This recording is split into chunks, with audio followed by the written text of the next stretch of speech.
Hello and welcome to the Absolute Beginner Guitar Lesson Series. My name is Oliver and today's lesson is lesson number 30. Before we get into it, I think there's something very important that I need to sort of help you to understand.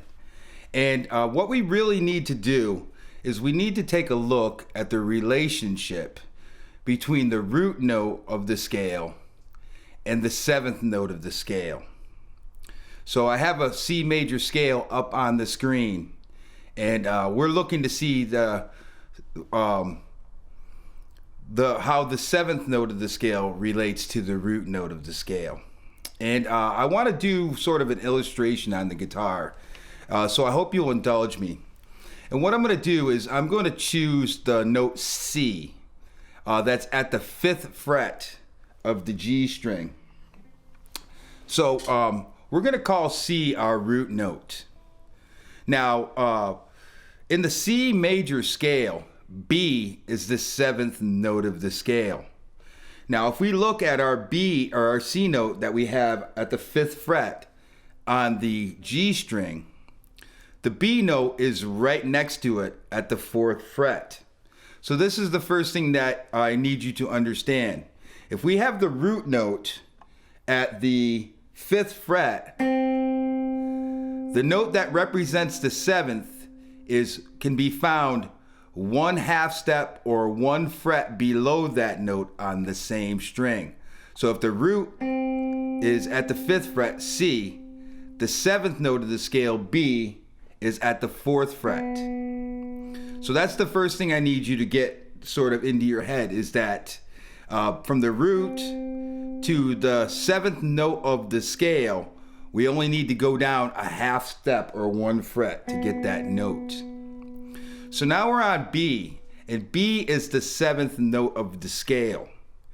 However, if we flat this note, we'll get B flat.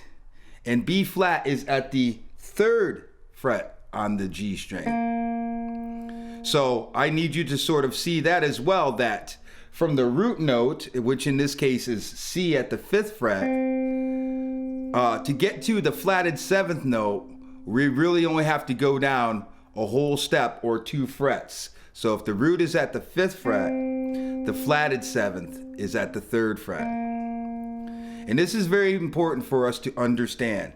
So that's the stuff that you may want to write down, but I need you to sort of commit it to memory because it's going to be critical for what we're going to do. So now let's talk about the fingerings for some of these chords. And there's a couple rules that we need to follow here, because what we're going to do is we're going to take existing chord fingerings and we're going to modify them so that we can get our major 7th, our dominant 7th, and our minor 7th chords.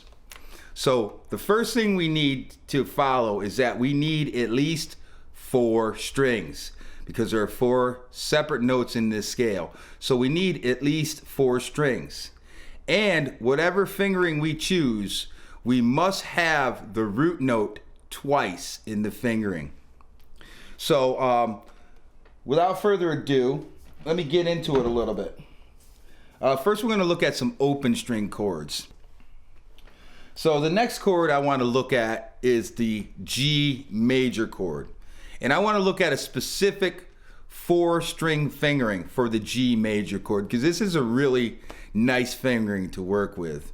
And really what we're going to do is we're going to play it on the first 4 strings.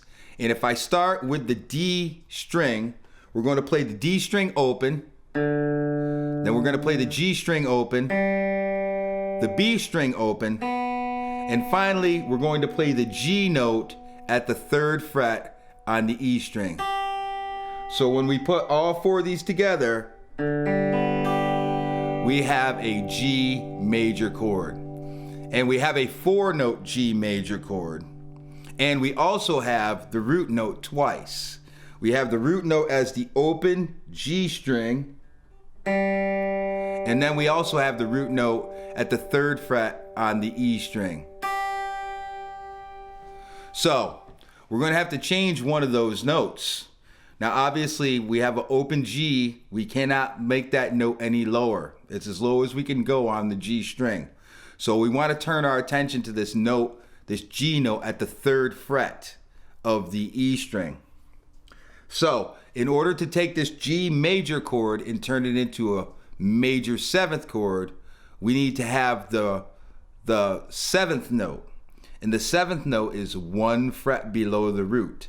So all I'm going to do is I'm going to take and I'm going to move from this 3rd fret on the E string to the 2nd fret on the E string.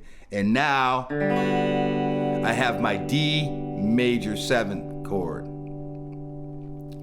Now to get the dominant 7 chord, we need to have the flatted 7. So the root is at the 3rd fret.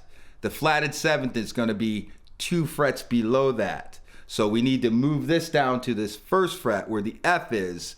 And when we do that, we get our G dominant 7th chord. So put in your time, put in your work, and I hope to see you there. Peace.